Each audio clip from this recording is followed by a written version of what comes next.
First time I've got a little bit of solitude in the old city.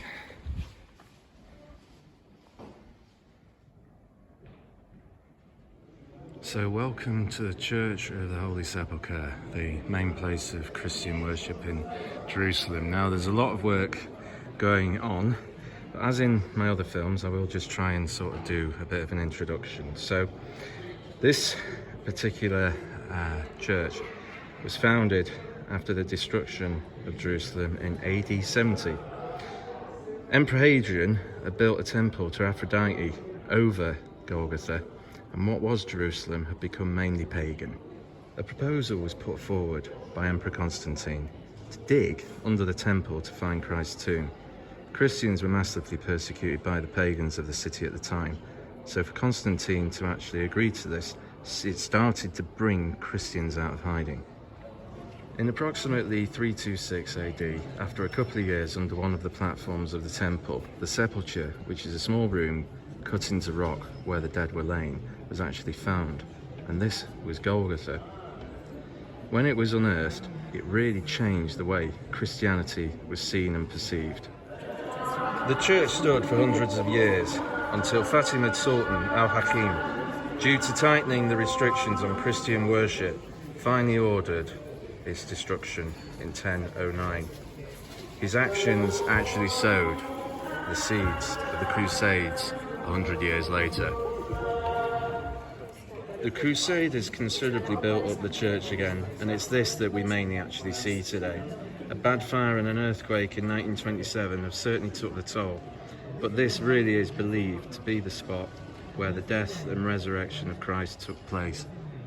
It's actually overseen by 6 different Christian faiths.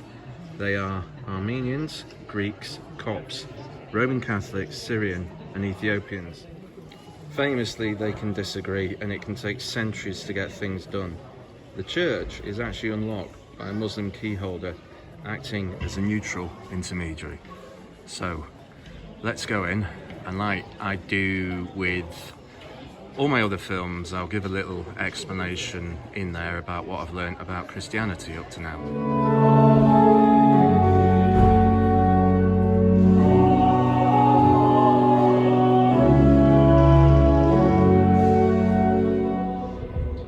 So Christianity started in the Middle East 2,000 years ago. Christians believe God sent his son Jesus to live on earth, and he came to save people from their sins.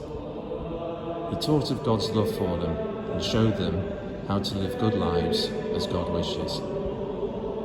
Born in Bethlehem, he began teaching when he was about 30, going from place to place, teaching and helping people. He formed a close band of followers who travelled with him, the disciples. He had already told them that he was to be killed and that they carry on without him. His family had had an honourable pedigree. In Luke's Gospel, the baby in the manger has now become one of the best known stories in the world. But he wasn't a down-to-earth person. He was conceived by God and as such considered a saviour. John the Baptist was the key to the start of the public mission of Jesus. Jesus taught with vivid simplicity and was documented as a healer and one whose actions showed a practical control over nature, as when, for example, he multiplied food for 100 crowd and stopped the storm on the Sea of Galilee. He posed a threat to the Jewish establishment, and his attitude was unconventional. He didn't recognise social barriers and mixed with what was perceived as the rabble.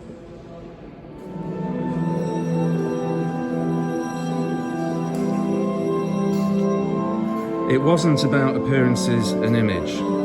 It was about purity of the heart.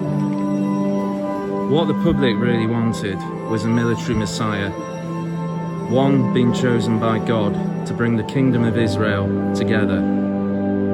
When he entered at Passover on a donkey, it was an anti-statement against the powers that be. A constant war of words then erupted, leading to betrayal by his disillusioned disciple Judas. He was arrested by Jewish religious leaders. They charged him with blasphemy as he claimed to be the Messiah, and they passed a death sentence upon him. However, a Roman conviction was required to pass the sentence, so he was charged with sedition as a political rebel, which he wasn't. No one really understood his purpose until after his death. The resurrection really is the defining point of this faith. Learning about this, I've understood that the cross isn't a negative symbol, but it's almost like what was left behind of an old life before Jesus started a new one.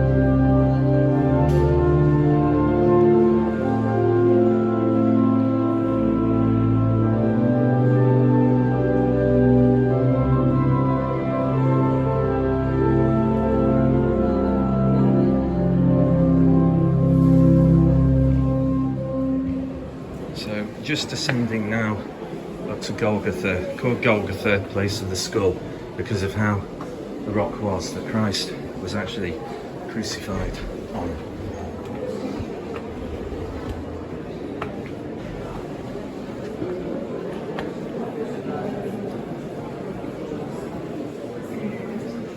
A lot of people patiently waiting. There's a beautiful spot in the church, but the strange thing is that you come across it almost immediately, and it is just potentially, to so many people, so powerful.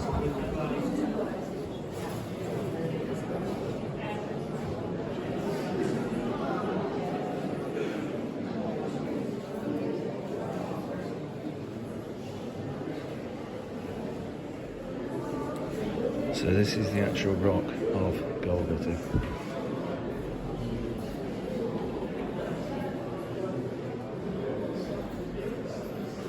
Where Christ was actually crucified. Every time I touch that, there's some sort of energy there, and I honestly think, is it the power of the faith that people have put into that rock, or is it actually what happened? But it's certainly a very special experience.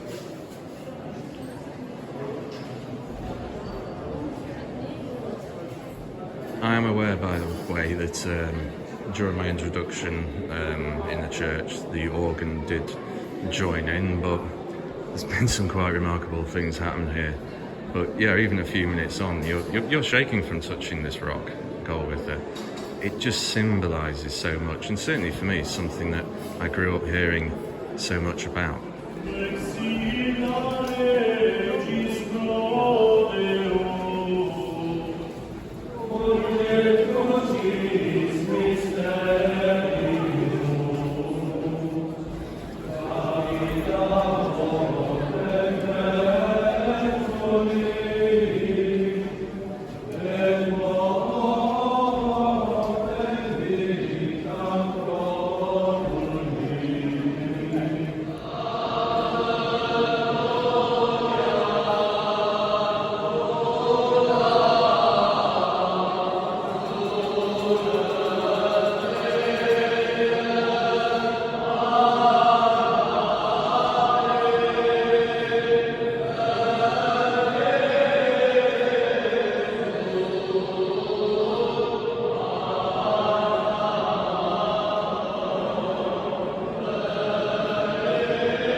Particularly the beautiful rotunda is actually Crusader, and this building reflects that time incredibly.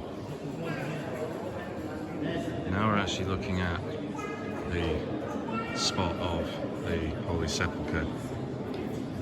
Archaeologists actually did do a dig here, and they actually found something that has convinced a lot of people that this really was the spot that Jesus Christ laid and was resurrected. So I can't photograph in there, but yeah, this has been a very, very powerful trip again, and it's something that I will never forget.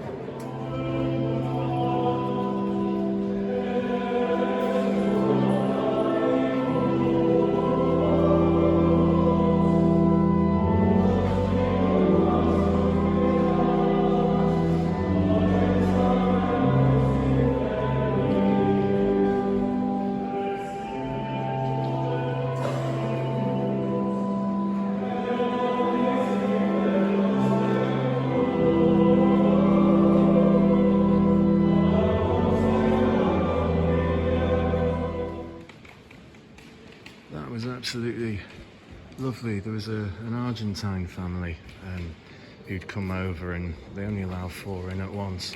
So we managed to make it so the 3 of them could actually come in together, and it was just so lovely to just see them all embracing each other, and you know, they included me in that. So yeah, powerful.